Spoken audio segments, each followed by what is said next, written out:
అమ్మమ్మ కాలపు నాటి బెండకాయ పులుసు. మనం బెండకాయ పులుసు ఎలా చేసుకోవాలో చూద్దాం. వాటికి కావాల్సిన ఇంగ్రీడియంట్స్: బెండకాయలు ఒక హాఫ్ కేజీ తీసుకున్న, చింతపండు, పచ్చిమిర్చి, ఉల్లిగడ్డలు, పల్లీలు, కొత్తిమీర, కరివేపాకు. ఇప్పుడు మనం ముందుగా ఒక బాండీ పెట్టుకొని పల్లీలు వేపుకోవాలి. పల్లీలు వేపుకునేటప్పుడు మనం సిమ్లో పెట్టి వేపుకోవాలి. సిమ్లో పెట్టి వేపుకుంటే అవి పచ్చిదనం మొత్తం పోయేటట్టుగా ఎగుతాయి. మనం ఎక్కువ ఫ్లేమ్ పెట్టి ఎగితే బాగుండవు అన్నట్టు. ఇప్పుడు మనం బెండకాయలు తీసుకొని ఒక 2 ఇంచుల సైజులో బెండకాయలు కట్ చేసుకుందాం. బెండకాయలు అన్నీ పుచ్చులు చూసుకుంటే, ఎందుకంటే పెద్ద సైజు ముక్కలు కాబట్టి పుచ్చులు చూసుకుంటా కట్ చేసుకోవాలి. ఇప్పుడు పల్లీలు కూడా ఎగిపోయినాయి. పల్లీలు మనం మిక్సీ పట్టుకుందాం. పల్లీలన్నీ మనం మిక్సీ పట్టుకొని పౌడర్ చేసుకోవాలి. ఆ పౌడర్ని తీసి మనం పక్కన పెట్టుకొని ఇప్పుడు ఒక బాండీ తీసుకొని మనం కట్ చేసి పెట్టుకున్నటువంటి బెండకాయ ముక్కలు అన్నీ బాండీలో వేసుకొని వాటికి కావాల్సిన ఇంగ్రీడియంట్స్ అన్నీ ఇప్పుడు ఇందులో వేసుకోవాలి.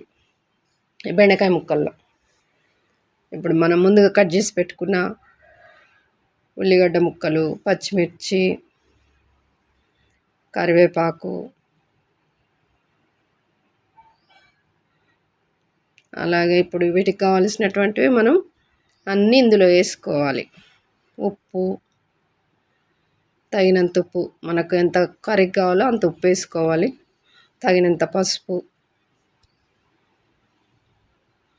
ఇప్పుడు మనం కొంచెం ఆవాలు, కొంచెం జీలకర్ర, మనకు పులుసుకు సరిపడా కారము, ఎందుకంటే మనం పచ్చిమిర్చి కూడా వేసినాం కాబట్టి కారం వేసుకొని 2 చిన్న సైజు టమాటాలు తీసుకొని మనం పీసులుగా కట్ చేసుకొని అందులో వేసుకోవాలి.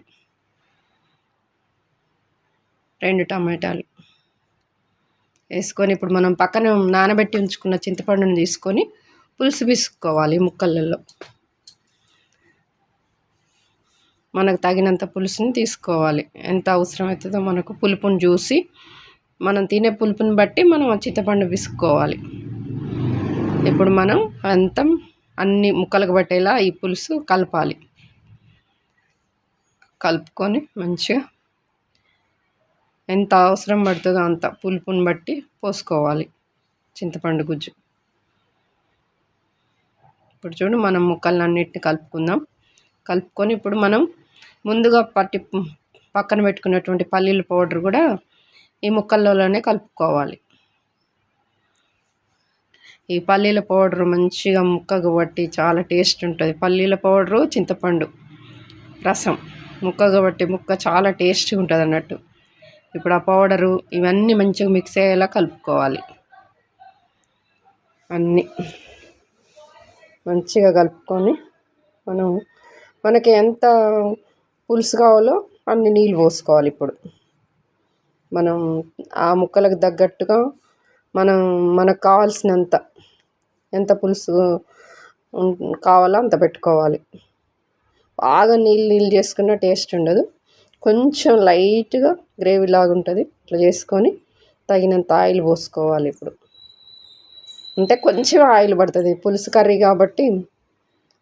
అంటే తినే వాళ్ళని బట్టి ఉంటుంది ఆయిల్ కూడా. నేనైతే 2 పావులు ఆయిల్ వేసిన. ఆ 2 పావుల ఆయిల్ వేసి ఇప్పుడు మనం స్టవ్ వెలిగించుకొని పొయ్యి మీద పెట్టుకుందాం. ఇప్పుడు మనం స్టవ్ వెలిగించి పొయ్యి మీద పెట్టుకున్నాం కదా, ఒక మూత పెట్టుకొని ఒక 10 నిమిషాలు మంచిగా కుక్ అయ్యేలా ఉడికించుకోవాలి.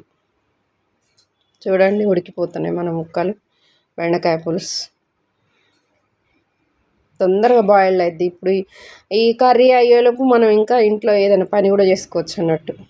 పులుసు కర్రీ కాబట్టి ఊరికే కలపాల్సిన అవసరం లేదు. ఇంకా మనం ఒక 2-3 సార్లు కలిపితే సరిపోతుంది అన్నట్టు. ఎందుకంటే పులుసు ఉంటుంది గ్రేవీ పులుసు ఉంటుంది కాబట్టి మనం ఎక్కువ అక్కడే మనం ఉండాల్సిన అవసరం లేకుండా ఈ ఊతల పనులు చేసుకుంటూ కూడా చేసుకోవచ్చు.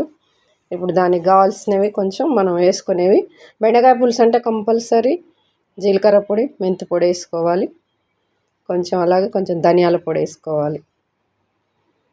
వేసుకొని ఒకసారి కలుపుకొని మూత పెట్టుకొని ఉడికించుకోవాలి. ఇప్పుడు మన ఉడికిపోయినాయండి, కర్రీ రెడీ అయినట్టే.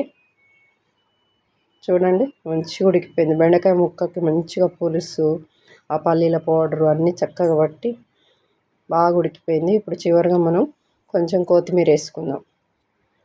సన్నగా కట్ చేసుకొని కొంచెం కొత్తిమీర వేసుకుంటే కర్రీ బాగుంటుంది. ఇప్పుడు రెడీ అయినట్టండి మనది బెండకాయ పులుసు. అమ్మమ్మ వాళ్ళు అలా చేసేవాళ్ళు. ఒక్క 2 ముక్కలు వేసుకొని కొంచెం పులుసు పోసుకుంటే ఎంతో టేస్టీగా ఉండే బెండకాయ పులుసు రెడీ మనది ఇప్పుడు.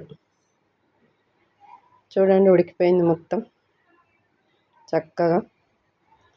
చూడండి పులుసు కూడా మంచిగా బాగా పలసగా కాకుండా గ్రేవీ లాగా ఉందండి.